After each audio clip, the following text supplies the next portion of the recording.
Assalamu alaikum. Мен Садырбай Кызайжамал. Кыргыз элиме, президентибиз Алмазбек Шаршеновичке жана Кыргыз Республикасынын Жогорку Кеңешинин депутаттарына жана өкмөтүнө кайрылуу жасайм деген.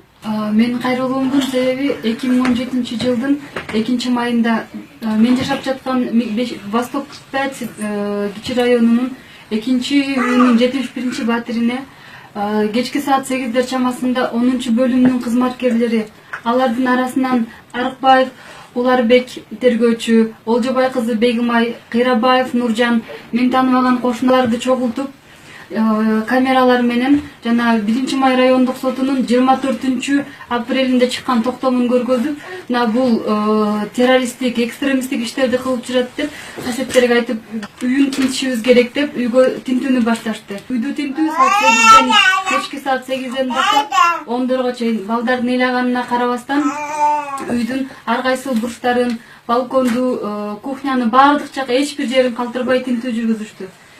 Тинтүү убагында табылган ар бир эле мусулмандын үйүндө болгон сахаба аялдардын жашоосу деген китебин жана араб тилин үйрөнүү китептерин, мектеп убагында окуп жүргөн араб тилди слова тетрадьдарын, ошолордун баарын чогултуп, жана кесибим фармацевт болгондуктан дары-дармектердин ксерокопиядан чыгарылган көчүрмөлөрүн баарын чогултушуп, жана CD дисктерди, балдарым жана жолдошум көргөн эле кино, мультфильм дисктерди 40 штук деп эсептеп, жана мен алардан постановлениянын көчүрмөсүн сурасам, бизде оригиналынан бирөө эле көчүрмөсүн эртең бизге жолугуп алып аласың деп, анын көчүрмөсүн да бербей кетип калышты.